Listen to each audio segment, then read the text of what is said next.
கிறிஸ்துவுக்குள் பிரியமானவர்களுக்கு ஆண்டவராகிய இயேசு கிறிஸ்துவுடைய இனிய நாமத்தினாலே வாழ்த்துக்கள். நாளின் காலை நேர தியானமாக நாம் எடுத்துக்கொண்ட வேத பகுதி கொரிந்தியர் 2 நிருபம் 3 அதிகாரம் 17வது வசனம்.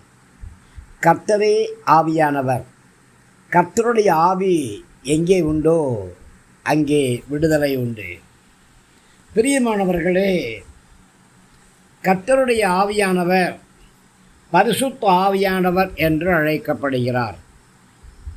பரிசுத்த ஆவியானவர் நமக்குள் வரும்பொழுது நாம் பலனடைகிறோம்.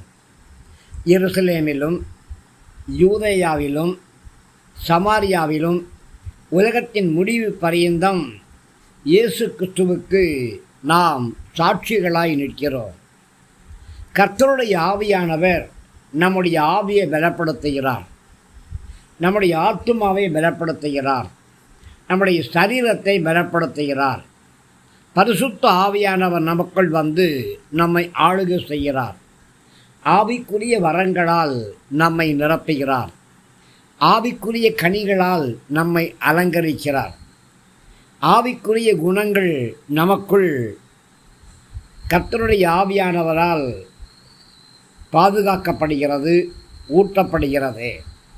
ஆம், பாவத்திற்கும் பாவத்தினால் வரக்கூடிய சாபங்களுக்கும் கர்த்தருடைய ஆவியானவர் நம்மை விடுவிக்கிறார்.